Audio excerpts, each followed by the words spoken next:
परिसीमन में जाएंगी रोहत और शेखावत की सीट। इन 7 सीटों पर लगा ग्रहण। राजस्थान में 25 नहीं, अब होगी 38 लोकसभा सीटें। नमस्कार, मेरा नाम है खुशी और स्वागत है आपका भारत रफ्तार में।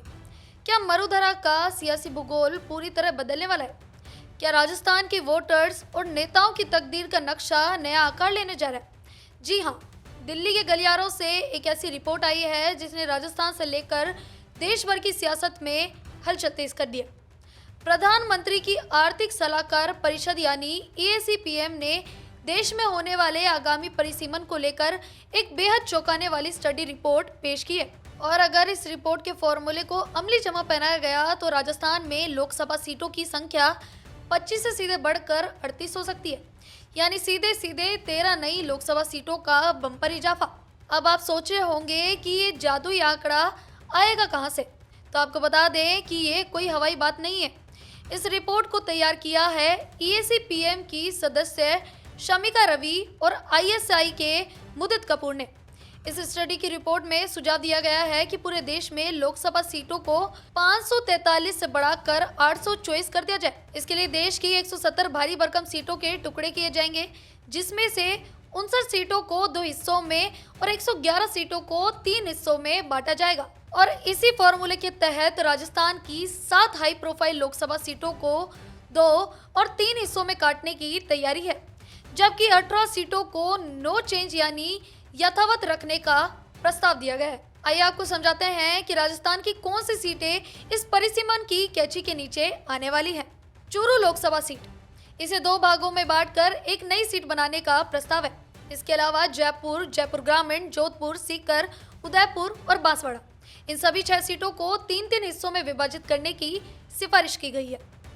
दिलचस्प बात देखिए, जिन 7 सीटों को बांटने का प्रस्ताव है उनमें से 4 पर इस समय बीजेपी के सांसद हैं, जैसे जोधपुर से केंद्रीय मंत्री गजेंद्र सिंह शेखावत, जयपुर से मंजू शर्मा।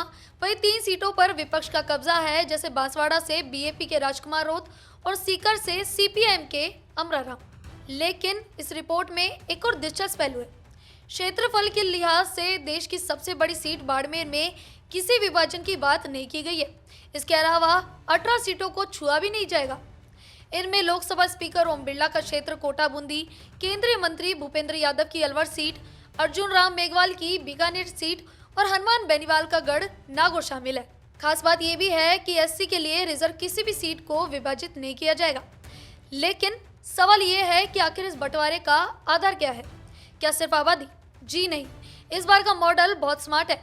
इसमें शहर का प्रकार, वोटर्स की संख्या, जेंडर रेशियो, ST आबादी और यहाँ तक कि हाई पोलराइजेशन जैसी डेमोग्राफी को भी पैमाना बनाया गया है।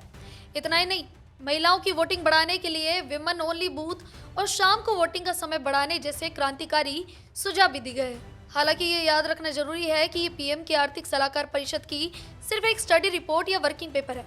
इस पर आखिरी और संवैधानिक फैसला भविष्य में बनने वाला परिसीमन आयोग ही लेगा। लेकिन एक बात तय है कि अगर ये मॉडल लागू हुआ तो राजस्थान की राजनीति की नई बिसात बिछक जाएगी। इस महापरिसीमन पर आपकी क्या राय है? कमेंट करके जरूर बताएं और देखते रहिए भारत रफ्तार। धन्यवाद।